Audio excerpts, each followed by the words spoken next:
I'm Dan Thomas, joined by Craig Burley and Ali Moreno. Later on in the show, we'll reflect on how Arsenal got on in Portugal against Sporting, but we'll kick things off at the Santiago Bernabeu. Real Madrid against Bayern Munich. It finishes then. Real Madrid won, Bayern Munich to 20 shots apiece as we welcome in Frank Leboeuf to the show. Tell you what, Craig, this was fun, wasn't it? Great game. This was brilliant.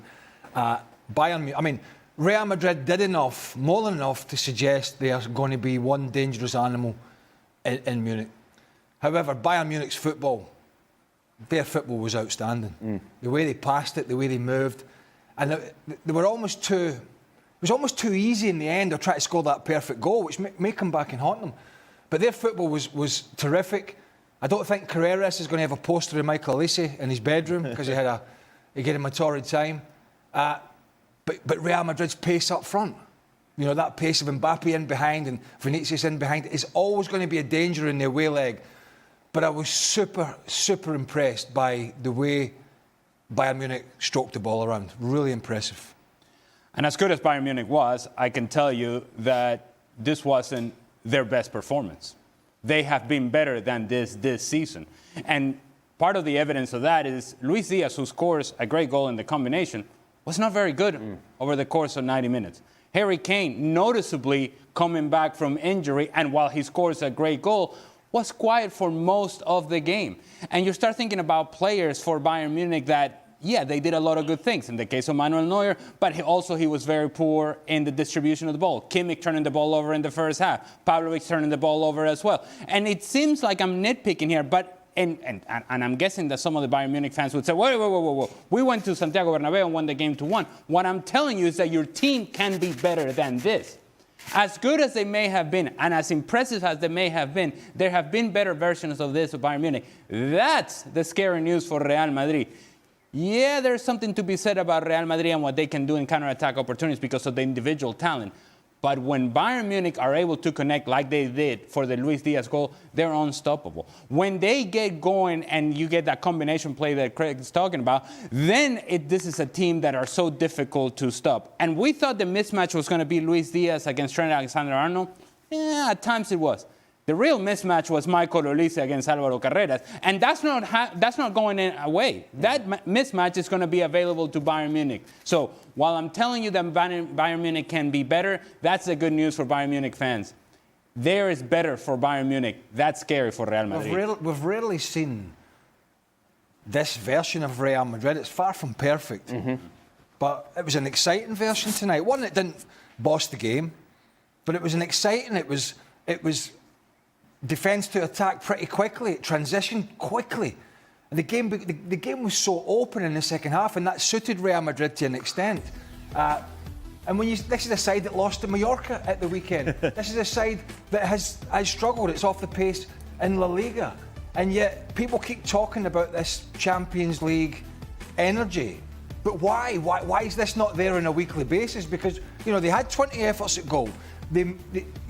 They made Manuel, we would probably talk about Manuel Neuer making more important saves than Lunin. Although Bayern Munich bossed the game. But they had some big chances. And he had to come up big time on several occasions. So you have to ask yourself, where's this version of Real Madrid more often? It can't just be the energy of the Champions League. So they turned up. It's probably as good as they can play, Real Madrid that is, which makes the game alive and kicking for Munich. But as Ali said, Bayern Munich can play better. I love the way they played. And for me, it's the exact same storybook as Man City. They will outplay Real Madrid. They will pass it better than Real Madrid, but they have to lock the back door. City did not, and they went out.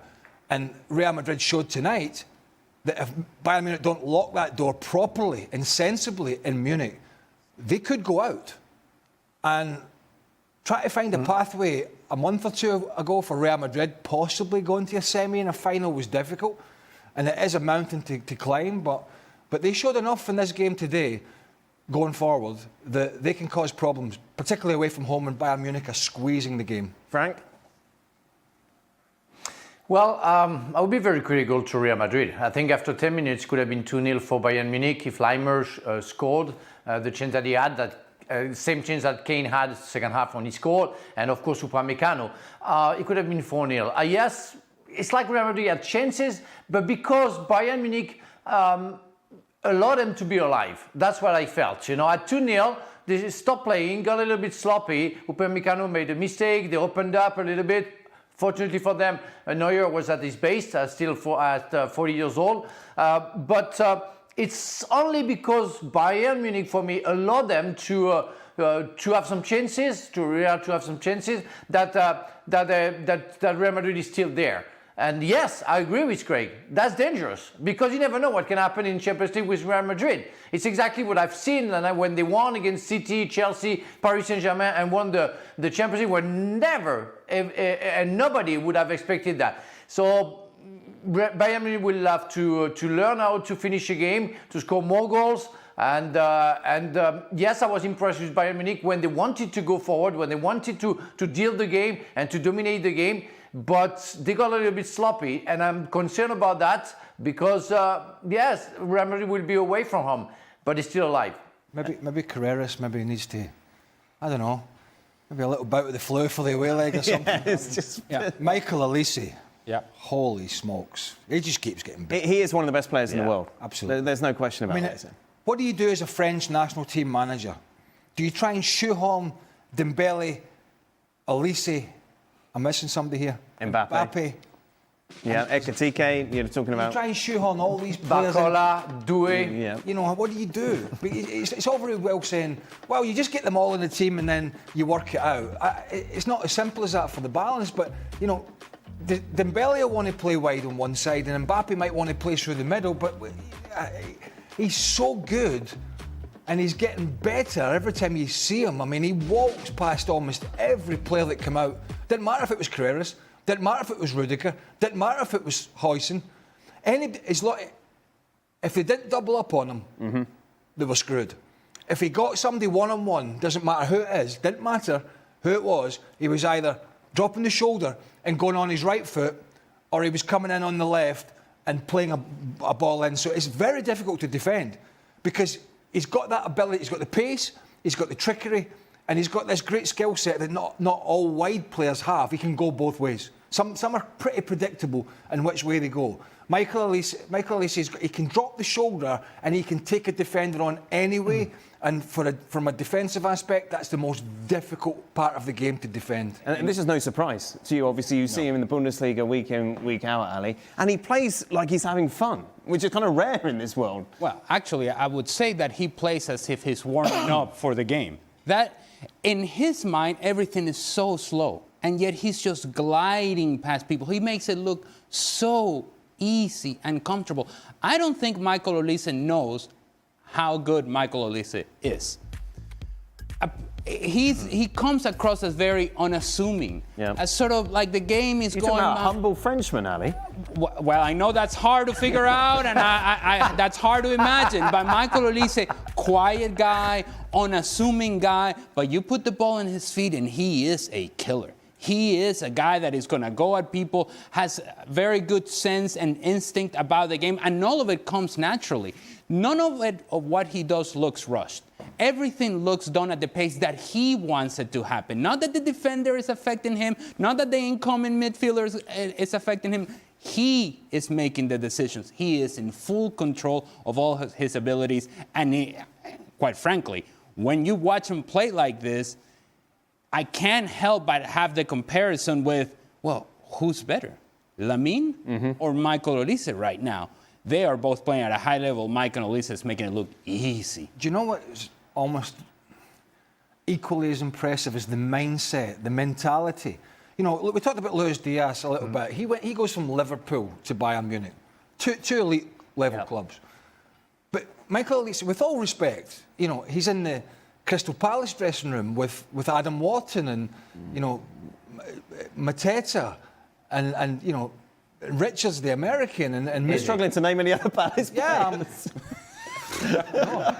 Jefferson Lerma, I've got a few. Number 6. And all of a sudden, that guy. All of a sudden, you go from that club that generally is fighting relegation, or sort of mid-table, but it hasn't really got this big-time winning mentality. I know they had a great success last season, but he goes from this dressing room to the aura of the Bayern Munich dressing room, and yet it seems that he never flinched from day one. Yeah. From day one, he's walked. I think that's a big step, walking out of that training ground into that training ground. So that tells you that his mentality is that he was ready for that move, he was good enough for that move, and he was confident enough to walk into that dressing room and basically take the ball and run with it. And, you know, that's not just talent, that's a mindset that in his head, he knows he belongs in that stage. And I think that's why we're seeing the type of performances that we're seeing from Michael Olise. Frank, what are they saying in France about him? Well, that is right now simply one of the best players in the world. If he's not, and we are lucky and fortunate that he has picked us, you know, because you know that he could have been English if he wanted to, and that's just a threat. I'm very sorry, Dan, about that, but that's a real threat. You have Saka, so that's not too bad as well. Yeah. But when you watch him, and it's what French people say, it's like everything is thoughtful. He doesn't do it randomly. He doesn't run there for nothing. He knows exactly. And they showed halftime, you know, on the French TV how upset he was when he was doing runs and not receiving the ball. As a leader, he was yelling at everybody, shouting to them, saying, "Give me the ball, I know." And Craig is right. He exactly knows, and Ali too. Sorry, what he wants to do, and how strong he is right now, and untouchable he is, and everything he does. On top of it is classy. The guy is beautiful to watch. That's amazing to see the class that he has. He's very thin, and he goes the pace, and he comes back. Everything seems to be easy. Yes, yeah, you have Lamine Yamal like that, and who's the best? I don't know. It depends also of your teammates. But those two guys, amazing. Real Madrid are, you know, we talked about them, they're going to be dangerous away from home, and that's got to be the talk in the dressing room for Vincent Kompany. But the way Bayern knock it around, and the players they've got, and the players that they can bring on, you've got to fancy them to create a mountain of opportunities. Yeah. Now, the problem is, if at home and the crowd's pushing you, and you're creating these opportunities, and you're out passing your opposition, but if you're not taking them, and they could have killed this game at times, today or tonight. But if you're not taking those opportunities, then you're leaving that, you know, problem that when the ball gets coughed up, those two are going to just run in behind. And I think that is the worry for Bayern Munich, is that they have to be clinical. I mean, it's a game for Kane. He's been out injured. He was okay. Wasn't quite at his best, but he's been out. His positional play is still very good, and obviously his finish was brilliant. So he'll get some more days under his belt. But they have to make sure they're killing Real Madrid off when they've got good possession. Otherwise, they will get punished. OK, a couple of housekeeping bits. Arbeloa wants a red card for Jonathan Tah's challenge on Kylian Mbappe, which, of course, a yellow was given for. And yellow was fine. Well, yes, a bit high, but I think he wants to change his direction because he wants to follow Kylian Mbappe. So definitely doesn't do it on purpose. And because Kylian gets up and he's not injured, for me, a yellow card is fair. Had Kylian gone out, it would have been a different story, I think. But he's okay. No injury. I think a yellow card is fine. I think the referee deemed it, and we were all okay with a yellow at the time. It actually looks a little worse when you slow it down like that. But I think Michael Oliver deemed that it wasn't intentional. I think had it been deemed as intentional, he would have probably got a red. Right. But I think he felt that it was Mbappe's pace and spinning away, and it was more clumsy than anything else. So kind of borderline, but okay with a yellow. Frank, what did you make of the late challenge, which kind of got... No one spoke about it because it was right at the end of the game, where the penalty could have been awarded for the push that we saw? Yeah, it's a penalty for me. Yeah. It's a clear penalty. Carrera doesn't play the ball, and Olise is very clever, put himself between the ball and Carreras, and yeah, there is a push from behind. Yeah, I don't even know how the VAR didn't say anything to the ref. I mean, that's insane, because that's a real push. He does it on purpose. We haven't seen a red. Can we just show the game? There's no offside here, is there? Like, can we just show that initial ball over the top again? Like, when it's played in here and there? No, it's not at all. It's not even close, Dan. Yeah, no, I was just seeing. I'm trying to work out why they didn't go to the monitor. I actually think think this is one of the clearest penalties you'll see, or should have been. There's nothing really subjective here, in my opinion anyway. The one subjective bit could have been, was it shoulder? But it wasn't. The replay clearly shows it was straight into the middle of the back. And Elise had a goal-scoring opportunity, and Carreras made no play for the ball whatsoever. Yeah. The commentators over here, as you know, were waffling and never even waffling away about something nobody cared about, and nobody even talked about it. But the VAR booth had to be looking at that, and for me, honestly, I thought it was late on. They'd already gone home. Well, and the other thing I would say, usually when you have an attacking player in that position that is anticipating a contact, you would begin to go down, knowing full well that as the contact is coming, then you're selling a call. In the case of Olise, he was not interested in drawing a penalty. He was just bringing the ball down himself, not letting himself go, not doing something that, say, for example, Vinny Jr. would do. Is like you feel that contact and you start going down. In the case of Olise, eyes on the ball, he's concentrating on bringing the ball down, and as soon as he feels the push from behind, clearly he goes down because he has been impeded by Carreras. For me, clearly a penalty. Right then, percentage chance then of Bayern going through, Frank? Oh, I give 75 for Bayern, 25. Wow, look at the bookies. 70. Minus 900. I'm 70%. There's still a little bit in there with Real Madrid. 70% Bayern to go through. So this is about 85%, 15%? Well, I'll go that. 85% Bayern Munich, 15% Real Madrid. And I'll just go back to something that was mentioned earlier, and the mindset of, say, for example, Michael Olise. And the difference between mindset of Real Madrid this past weekend against Mallorca and what we see in Champions League. Today you saw Kylian Mbappe with a sliding challenge in the 14th minute, and all of Santiago Bernabeu were going crazy. You then saw the same Kylian Mbappe chasing a player down defensively in the second half. So you see that he's capable of doing it. Much like the rest of Real Madrid. They're capable of having performances in Champions League. And I agree, this was as good as we have seen Real Madrid play, as well as they have played in this sort of moment, in this sort of event, at least this season. And still, that's not enough to beat Bayern Munich at home. So you take that to the Allianz Arena. I think Bayern Munich can be better. I think the second leg won't even be close. Still no Vincent Kompany quote on the penalty? Well, we got an for the sake of balance, we got how come we got Arbeloa? I don't know. I don't know who's talking Somebody where. needs to scurry around in the background.